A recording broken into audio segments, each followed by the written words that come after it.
할렐루야. 오늘 또 하나님의 은혜와 평강이 여러분 가운데 함께 하기를 주의 이름으로 간절히 축원합니다. 사랑하는 성도 여러분, 오늘 또 예수 십자가의 구원의 은혜를 확실하고 그리고 분명하게 깨닫고 뿌리 깊은 나무와 같이 흔들리지 아니하는 굳건한 신앙으로 살아가시기를 주의 이름으로 간절히 축원합니다. 오늘 아침 하나님께서 우리에게 허락해 주신 말씀은 사도행전 13장 32절에서 41절 말씀입니다. 우리는 하나님께서 조상들에게 하신 그 약속을 여러분에게 기쁜 소식으로 전합니다. 하나님께서 예수를 일으키셔서 조상들의 후손인 우리에게 그 약속을 이루어 주셨습니다. 시편 둘째 편에 기록한 바 너는 내 아들이다 오늘 내가 너를 낳았다 한 것과 같습니다. 하나님께서 그를 죽은 사람들 가운데에서 살리시고 다시는 썩지 않게 하셨는데 이렇게 미리 말씀하셨습니다. 다윗에게 약속한 거룩하고 확실한 복을 내가 너희에게 주겠다. 그러므로 다른 시편에서는 또 이렇게 말씀하셨습니다. 주님께서는 주님의 거룩한 분이 썩지 않게 하실 것입니다. 다윗은 사는 동안 하나님의 뜻을 받들어 섬기고 잠들어서 조상들 곁에 묻혀 썩고 말았습니다. 그러나 하나님께서 살리신 분은 썩지 않으셨습니다. 그러므로 동포 여러분, 바로 이 예수로 말미암아 여러분에게 죄의 용서가 선포된다는 것을 알아야 합니다. 여러분이 모세의 율법으로는 의롭게 될 수 없던 그 모든 일에서 풀려납니다. 믿는 사람은 누구나 다 예수 안에서 의롭게 됩니다. 그러므로 예언서에서 말한 일이 여러분에게 일어나지 않도록 조심하십시오. 이렇게 말하였습니다. 보아라, 너희 비웃는 자들아 놀라고 망하여라. 내가 너희 시대에 한 가지 일을 할 터인데 그 일을 누가 너희에게 말하여 줄지라도 너희는 도무지 믿지 않을 것이다. 아멘. 주님의 복음은 성령이 임하시고 권능을 받고 예루살렘 교회에서 안디옥까지 이르러서 많은 사람들이 이제 주님을 영접하고 성령이 충만하게 됩니다. 안디옥 교회는 교회사에서 처음으로 그리스도인이라 하는 그 부름을 받게 됩니다. 성령님은 안디옥 교회에 말씀하시기를 바나바와 사울을 따로 세워서 이방인의 선교사로 보내기를 말씀하셨고, 안디옥 교회는 초대교회라 어려운 상황이었지만 성령께서 감동을 주시고 명하신 대로 순종해서 교회사 가운데에서 최초의 선교사를 파송하는 교회가 됐고, 바나바와 바울은 최초의 선교사가 됩니다. 바나바와 사울은 성령이 가라고 보내시는 곳으로 순종하며 갑니다. 실루기아로 내려가서 거기서 배 타고 키프로스로 건너갑니다. 또 살람에 이르러서 바보에 이르게 됩니다. 그곳에서 바예수라는 거짓 예언자의 방해를 물리치고 서기오 바울에게 복음을 전하고 그를 믿게 하게 됩니다. 이 일 이후로 사울이라는 히브리적 이름에서 이제 이름이 바뀝니다. 헬라식 이름으로 바울이라는 이름으로 바뀌게 됩니다. 그 까닭은 이제 사울이 이방인의 사도로서 히브리식 이름보다는 헬라식 이름이 더욱 유리했기 때문입니다. 그리고 성경은 이제부터 바울과 일행들이라고 말이 바뀝니다. 앞에서는 바나바와 사울 이렇게 됐는데 이제부터는 바울과 그 일행들이라고 호칭이 바뀝니다. 이것으로 보아서 바나바가 주도했던 이 선교사역이 사울이 중심이 되는 선교사역으로 바뀐 것을 알 수 있습니다. 바울과 그 일행은 바보에서 밤빌리아에 있는 버가로 배 타고 건너가게 됩니다. 그리고 더 나아가서 비시디아 안디옥이라는 곳에 이르게 됩니다. 이곳에서 안식일이 되니까 회당에서 회당장이 율법서와 예언서를 읽고 당시 관례대로 손님으로 왔던 바울의 일행에게 권면의 말을 청하게 됩니다. 바울은 이때야말로 복음을 전할 기회가 돼서 예수를 증거하게 됩니다. 바울은 지혜롭게 당시 유대인들이 좋아했던 율법서나 예언서에 기록된 하나님이 보내시는 메시아, 바로 그가 예수라고 이야기하게 됩니다. 근데 그 예수를 유대인들이 못 박아 죽였지만 하나님께서는 그 죽음 가운데에서 예수를 부활하게 하셨고 우리 모두는 그의 증인이라고 말하면서 이 기쁜 소식을 너희에게 전한다, 이렇게 이야기하고 있습니다. 이제 계속해서 바울은 예수님을 통하여 구원을 얻는다는 이 말씀을 전하게 됩니다. 오늘 33절 말씀에 보면 하나님께서 예수를 일으키셔서 조상들의 후손인 우리에게 그 약속을 이루어 주셨습니다. 시편 2째 편에 기록된 바 너는 내 아들이다 오늘 내가 너를 낳았다 한 것과 같습니다 라고 분명히 이야기하면서 너희들의 조상들, 우리 조상들에게 약속하신 그 약속을 이루시기 위해서 하나님은 예수님을 이 땅에 메시아로 보내셨다라고 말하면서 시편을 인용하는데 시편 2편 7절을 인용하고 있어요. 보면 나 이제 주님께서 내리신 칙령을 선포한다.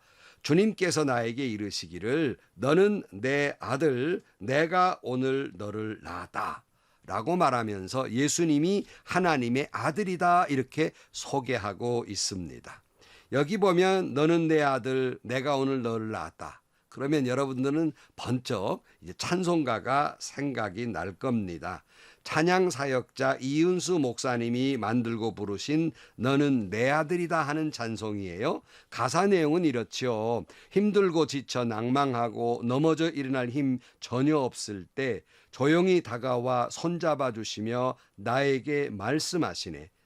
나에게 실망하며 내 자신 연약해 고통 속에 눈물 흘릴 때 못자국 난 그 손길 눈물 닦아주시며 나에게 말씀하시네. 너는 내 아들이라 오늘 내가 너를 낳았도다. 너는 내 아들이라 나의 사랑하는 내 아들이라.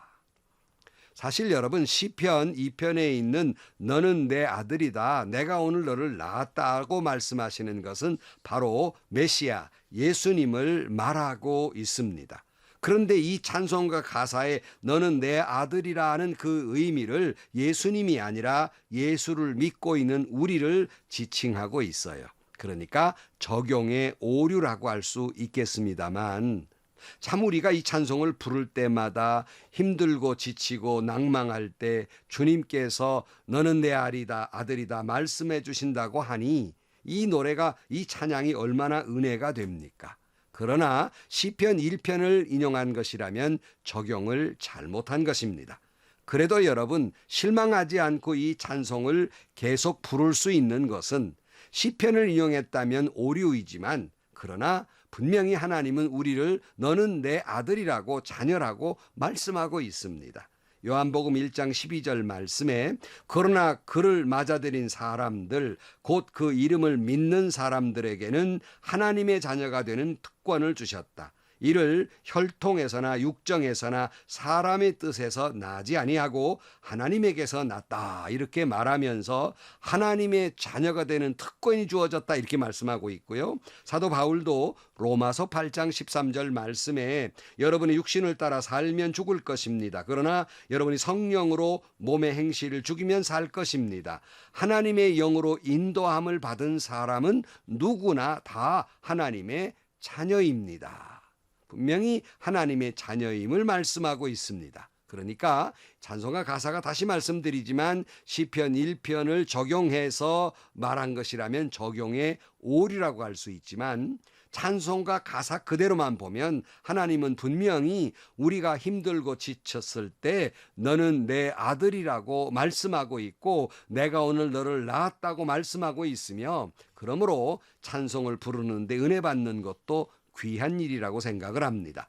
바울은 예수님을 이렇게 소개하고 있어요. 오늘 34절에 보면 하나님께서 그를 죽은 사람들 가운데에서 살리시고 다시는 썩지 않게 하셨는데 이렇게 미리 말씀하셨다.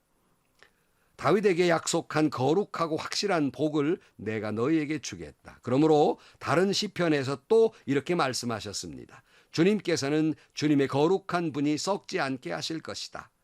다윗은 사는 동안 하나님의 뜻을 받들어 섬기고 잠들어서 조상들 곁에 묻혔었고 말았습니다. 그러나 하나님께서 살리신 분은 썩지 않습니다. 그랬어요. 그러니까 다윗이 아무리 훌륭한 왕이어도 죽어서 썩고 말았지만 하나님의 아들 예수는 약속하신 대로 부활하셔서 썩지 아니하셨다고 말씀하고 있어요. 그러면서 예수님의 그 부활의 의미가 뭔가를 설명하고 있는 겁니다. 38절. 그러므로 동포 여러분, 바로 이 예수로 말미암아 여러분에게 죄의 용서가 선포되었다는 것을 알아야 합니다. 여러분이 모세의 율법으로는 의롭게 될 수 없던 그 모든 일에서 풀려납니다. 믿는 사람은 누구나 다 예수 안에서 의롭게 됩니다. 그랬어요. 예수님 부활은 그를 믿는 자마다 의롭게 된다. 다시 말하면 모든 죄를 용서함 받는다고 선포하고 있는 겁니다. 그러니까 여기 말씀대로 모세의 율법은 우리는 죄인이기 때문에 죽을 수밖에 없다고, 너는 죄인이라고 그렇게 고발하고 있어요. 그러나 예수님의 부활은, 주님의 부활은 바로 그 죄인이 예수 안에서 의롭게 된다, 이렇게 말씀해요. 왜 그렇습니까? 바로 율법으로는 죄의 삭은 사망입니다. 즉 율법으로는 죄로 인하여 죽을 수밖에 없는 죄인이지만, 그런데 예수님께서 그 죄로 인하여 죽음을 극복하고 부활하셨으니 그것은 곧, 죄는 곧 사망인데 죽지 아니하고 살았다는 것은 그 죄의 문제가 해결되었다는 논리입니다. 그러니까 하나님은 모든 인류의 죄를 용서하시기를 원하셨는데, 그러나 모든 인간들은 자기 자신이 죄인이기 때문에 인류의 죄를 대신할 제물이 될 수가 없는 거예요. 어떻게 죄인이 그 죄인들의 제물이 될 수 있단 말입니까? 그래서 죄 없으신 분이 필요했어요. 바로 죄 없으신 하나님의 아들 예수님을 이 땅에 보내셔서 십자가에 달려 물과 피를 쏟으시며 제물 되게 하셔서, 우리의 죄값을 대신하는 그 제물 되게 하셔서 우리 죄값을 치르게 하신 것입니다. 그걸로 죽었다면 여전히 죄의 값은 사망이다 이렇게 되는데 부활하셨단 말이에요. 다시 말하면 해결됐단 말씀입니다. 죄의 삭은 사망의 문제가 예수님을 통해 해결됐다는 거예요. 사망에서 생명으로 영원한 생명을 누리게 되었다는 말씀입니다. 바울은 지금 이 말씀을 전하고 있는 거예요. 그러나 아무리 이렇게 전해도 이해하지도 못하고 믿지도 못하는 사람들에게 바울은 이렇게 경고합니다. 40절. 그러므로 예언서에서 말한 일이 여러분에게 일어나지 않도록 조심하십시오. 이렇게 말하였습니다. 보아라, 너희 비웃는 자들아, 놀라고 망하여라. 내가 너희 시대에 한 가지 일을 할 터인데 그 일을 누가 너희에게 말하여 줄지라도 너희는 도무지 믿지 않을 것이다. 그래서 이 말씀은 하박국 1장 5절 말씀을 인용한 거예요. 거기서 이 말씀을 비웃는 자는 망할 것이다 말씀하고 있어요. 즉 심판을 받을 것이다 하는 말이에요. 그러니까 아무리 우리가 복음을 이렇게 말해도 도무지 믿지 않는 너희들아, 심판받을 거다, 망할 거다, 사망받을 거다, 이렇게 말씀하고 있어요. 그러니까 우리가 처음 예수 믿을 때 처음 초신자들은 도대체 2000년 전 예수가 나와 무슨 상관이 있단 말이냐, 그 예수님 십자가 어떻게 내 죄를 용서했단 말이냐 하고 의문을 많이 갖고 이걸 참 이해하기가 어려워합니다. 그러니까 예수 믿는다고 교회를 다니시는 분들이 뭐 마음 깊은 곳에서 무슨 뭐 믿어줘서 믿는 게 아니라 그냥 믿으라고 그러니까 이론적으로만 받아들였을 뿐이지, 도무지 이론적으로나 또는 또 뭐 심정적으로 이해하지 못하고 영혼 깊은 곳에서 그걸 믿지 못하면서도 신앙생활을 하는 거예요. 그렇기 때문에 이거 믿는 건지 안 믿는 건지 그렇기 때문에 그 신앙에 대한 감격도 무엇이 예수님의 은혜인가, 남들 눈물 콧물 흘릴 때 도무지 이해가 되지 않는 거예요. 그러다 보니까 아무리 예수를 오래 믿어도 전혀 변화가 일어나지 않는 겁니다. 그냥 세월만 보내는 거지요. 그것이요, 초신자들에게 있는 것이 아니라요, 교회 중직들, 집사, 권사, 장로, 목사 중에도 이론적으로만 알고 있을 뿐 믿지는 못하는, 그것이 영혼 깊은 곳에 감동으로 다가오지 못한 진짜 예수가 그 안에 없는 사람들이 많이 있습니다. 불행한 일이에요. 혹시라도 이 말씀을 믿는 분들 가운데에서 막 그런 분들은 없으리라고 생각합니다만은 주변에 그런 분들이 있거든 권면하셔야 할 것이, 이 예수님의 십자가의 은혜와 보혈은 결코 어떤 세상의 인간적인 지식이나 지성이나 논리로 이해되지 않고 설명되지 않는다는 거예요. 설명할 수는 있지만 이걸 받아들이기가 너무 어려운 거예요. 저 역시도 성경 말씀이 있는 대로 설명하고 있어도, 여러분도 열심히 그렇게 전도해도, 이거는 뭐 성경에는 그렇게 분명히 말씀하고 있지만 사람들은 논리적으로 이성적으로 이해하지 못하는 거예요. 참 힘들고 어려운 겁니다. 당연히 하나님이 주신 지선과 지혜는 분명히 우리가 그걸 활용해야 되지만, 우리가 좋은 길을 이렇게 알아야 되는데, 그게 뭐냐면 믿음이라고 하는 것은 이런 인간적 지식이나 지혜나 이런 것으로 이루어지는 것이 아니라 바로 성령께 구해야 한다는 것입니다. 제 경험으로 봐도 저희 부모님들 신앙 따라서 교회를 다녔지만 그냥 그럭저럭 다녔을 뿐입니다. 오히려 복음에 대한 반감이 가득한 부정적 사람이었어요. 그러나 말씀을 듣고 공부하면서 어느 날 갑자기 플러스와 마이너스가 만나면서 반짝인 것처럼 내 영혼 깊은 곳에서 뭐 이성이고 뭐 논리고 지성이고 철학이고 따질 것 없이 예수님이 바로 나의 구주이시구나, 십자가를 통해서 내 죄가 용서함 받고 내가 영원한 생명을 얻게 되었다, 이 은혜를 어찌할꼬 하는 고백을 하게 되었더라. 그건 지성을 떠난 일이에요. 논리를 떠난 일입니다. 과학을 떠나고 어떤 이치를 떠난 얘기예요. 성령이 내 마음에 감동을 주신 겁니다. 물론 그 뒤에 더 성경을 읽고 지성적으로도 논리적으로도 이해가 되지만, 먼저 믿는 건 여러분 믿어야 이해되는 거지 이해돼서 믿는 게 아니라는 신앙적 논리를 여러분 아셔야 됩니다. 진정한 복음에 대한 믿음은 성령께서 말씀을 통해서 우리 안에 깨닫게 하시는 거예요. 이게 비결입니다. 사랑하는 성도 여러분, 율법으로는 죄인입니다. 영원한 사망으로 떨어질 수밖에 없는 죄인들입니다. 그러나 하나님께서 그 아들 예수 그리스도를 이 땅에 보내주셔서 십자가에서 물과 피를 쏟으시며 우리의 모든 죄를 대신한 희생 제물이 되게 하셨고, 그리고는 부활하셔서 이 사망 권세를 깨뜨리셨어요.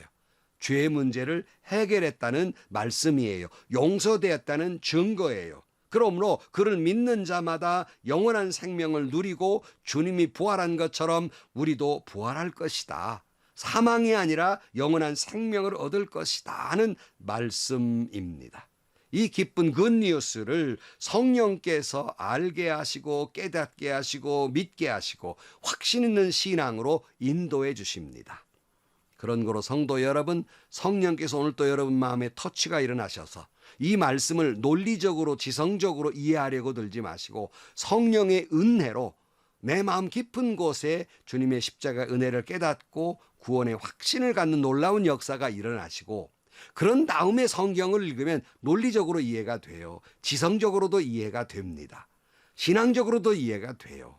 그러므로 여러분 복음에 대한 확신을 깨닫고 용기 있고 그리고 감동이 있는 신앙생활하는 여러분들이 되시기를 축복하고, 또 이 굿뉴스를 땅끝까지 이르러 복음을 전하시기를 주의 이름으로 축복합니다. 기도하시겠습니다.